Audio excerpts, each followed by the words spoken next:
Hi everybody, this is Ospreyeye from MyChartCoach.com. Hi everybody, this is Ospreyeye from MyChartCoach.com, and in this video we're going to take a look at some of the stocks that were in play today. Okay, there were quite a few stocks that were running today. First up, we're going to take a look at HMNY. Okay, closed up 24% today. Congrats everyone.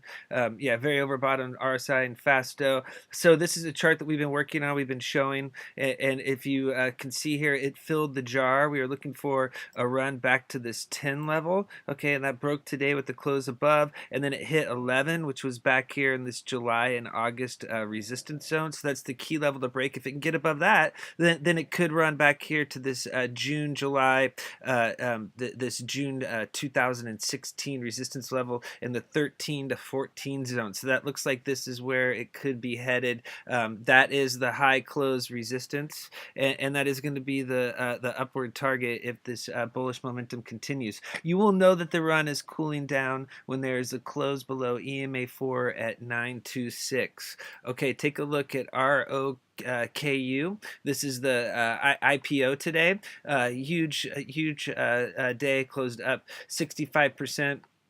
We were looking for a close today above the closing price at 12.30, and that was at 22.75, and that did happen. So the 23.10 close is signaling more upside potential. So if the share price pulls below 22.75 tomorrow, that'll signal it's cooling down. You might see a drop down to the middle Bollinger Band, which is down here at 2069, and it held today. Or you could see a retest of 2025. A break below 2025 would signal consolidation. If it can stay above 2075, that's going to signal more upside potential. Okay, very nice showing for ROKU. Okay, let's take a look at CATB. Okay, this is overbought levels on RSI and Fasto as well. This is breaking out today. It had a nice breakout above high close resistance from back here in March. March 10th closing price was the big level to break, and so there was a close above that. That's signaling more upside potential. What we're looking for now is a run up here to the 300-day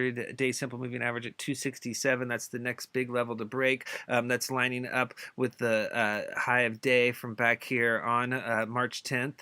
And then if you notice back here in January and February, that there was a big gap down, and that created this big space in the chart. You know, it filled to this high of day on the 10th, but there's still an unfilled gap going up to 380. So a run to 380 would fill the January-February gap. Next target, 300-day simple moving average. If it drops below the EMA 4 at 197, the big level to hold is going to be that 200-day simple moving average at 181. Okay, so take a look at NSPR. Really nice move today. We got the alerts out early, and then it followed through very strongly, closed up 27%. Still has a little room to run here on our side before overbought levels. The alert put out was the break above the 50-day simple moving average at 38. That's that green line. And we our next target was the 100-day simple moving average at 46. It hit that level and pulled back. So tomorrow, bulls, you want to see a break above that level. If you get a close above the 100-day simple moving average, then we'll have to pull the chart out to find the 200-day simple moving average, because it's all the way up at 112. So big bullish implications if NSPR can turn the 100-day simple moving average into support. If it doesn't and it can't break that level, it could pull back and test that 50-day simple moving average. Notice how the candles had turned the middle Bollinger Band into support over a 3-week period, or at least basically 3 weeks, 2.5 weeks or so. And so what that did is it signaled that this started the new uptrend. And so now the break above resistance, that's signaling more upside potential. We've got a nice parabolic SAR bullish flip. This is a good bullish volume spike for this thinly traded stock. So yeah, so keep an eye on NSPR. We'll see if it can get above that 100-day simple moving average. Okay, check out ATOS. It's now above 50 on RSI. It's at 52 and in the bull zone. It broke above 20 on Fasto. Those are both very bullish signals that the chart is heating back up. We were looking for a bounce off the 50-day simple moving average. That happened today. It took a couple days to make it happen, but it finally did. It got back above the 100, above EMA's 4, 8, and 13, and it closed right at the middle Bollinger Band at 523, right there on the very important line. If you look back here in August, when it closed on August 17th above the middle Bollinger Band, that's the dotted purple line, that signaled the start of a new uptrend. And so that's what we're looking for here. We want to see another close above the middle Bollinger Band. If that happens, we'd be talking about a potential run back up to the upper Bollinger Band, maybe testing this high close resistance around 777 and possibly a run up to the 200-day simple moving average. Those would all be upward targets if a new uptrend starts. If it fails to close above the middle Bollinger Band, that would signal more consolidation. You can see all these moving averages here are key levels to stay above. Nice volume spike today. That's exactly what bulls wanted to see. It just needs to follow through. Okay, take a look at MNKD. This was a really nice bounce today. You've got RSI and Fasto still in the bull zone. The bullish doji star reversal pattern formed yesterday. When you see a doji candlestick, that's this candle right here. It's where the open and the close are at the same level. It forms this straight line real candle body. That signals indecision. When it forms during a gap down, during a downtrend, that many times signals the bounce is coming. So dojis and hammers during downtrends are bounce candles. And so it was really a nice follow through today. The bullish doji star reversal pattern, it was confirmed. It closed back above the 200, EMAs 4, 8, and 13, and the middle Bollinger Band. So that's exactly what we wanted to see.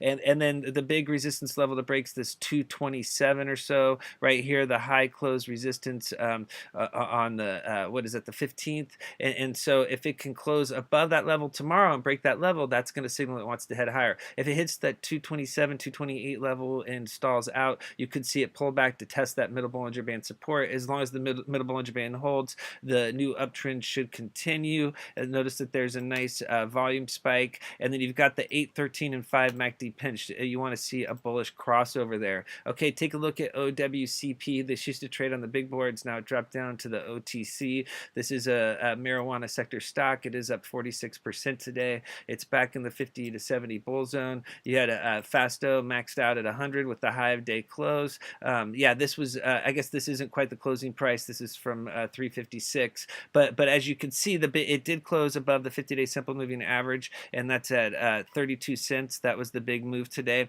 It also closed above the middle Bollinger Band at 28. We want to see this 38 level hold. If that can hold and turn into support, you could see it run up here into the 40s and test this 100 and 300-day simple moving average at 46 and 47. If it pulls back, you want to see that middle Bollinger Band hold. Notice how back here in August it fell to turn the middle Bollinger Band into support, and the downtrend continued. So this move above the middle Bollinger Band and 50-day simple moving average is a clue that it wants to start a new uptrend. You've got the PSAR bull flip. The dots are now below the candles. Giant volume spike. You've got a MACD bull cross on both time frames. So yeah, so this is firing on all cylinders. Everything's pointing to more upside potential. Just has to turn that 50-day simple moving average into support.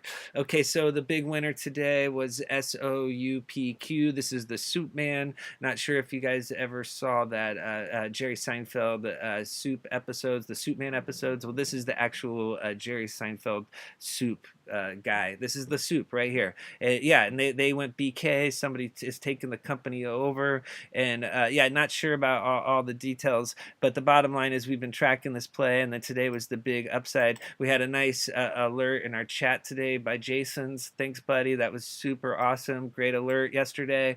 Gave everybody the heads up that it was bouncing. You know, it had it was breaking. Yesterday it had bounced and it was breaking resistance, but then it pulled back. So it gave a little bit of a head fake, and then today it made an explosive move higher. Notice how it broke through all these moving averages. So it's currently trading above all the moving averages that we track. And it's hitting the upper Bollinger Band resistance level here at 343. It needs to break that, and then the closing price on August 28th. That's the big level. If it can close above 4 cents, that's going to signal breakout higher, and that's exactly what the bulls want to see. If it stalls out at 4 cents, you could see it pull back. And the big level to hold is going to be this middle Bollinger Band at 300-day simple moving average around 17, 18 cents. Notice there was giant volume. You know, this had very big money flow today. It was the top. It was the top play on the OTC. Top everything. It had the top money flow for stocks trading under $1, and it had the biggest percentage gain. It was the top dog. This is why people play penny stocks. You know, for the not many times you can get the 400% gainer in a day unless you're an options trader. Okay, this take a look at DCTH. Okay, this will be the last stock in this video. As you can see here, it closed up 17%. Congrats to everyone that caught yesterday's alert. This is another stock that was on the big boards. It just dropped down to the OTC, was delisted. It had a cult-like following on StockTwits, one of the most heavily, one of the most talked about stocks on the message boards. It had like just a huge following. Not sure if that was a paid promo or what was going on with that. I don't want to speculate, but the bottom line is this still has a lot of interest, and you know, volume has dropped off big time with the move down to the over the counter, but it closed above EMA4 yesterday. That was the signal that it wanted to head higher. Notice that you know, once EMA4 support broke, you know, started breaking here, the candles started heading much lower, and then yesterday that was a signal that it was looking to bounce. Today there was a close above EMA8. That's what we were looking for at 0.071, and now we want to see a break above this EMA13. If it could do that, then we're looking at a run back up to that middle Bollinger Band. It has to turn that middle Bollinger Band into support to start a new uptrend.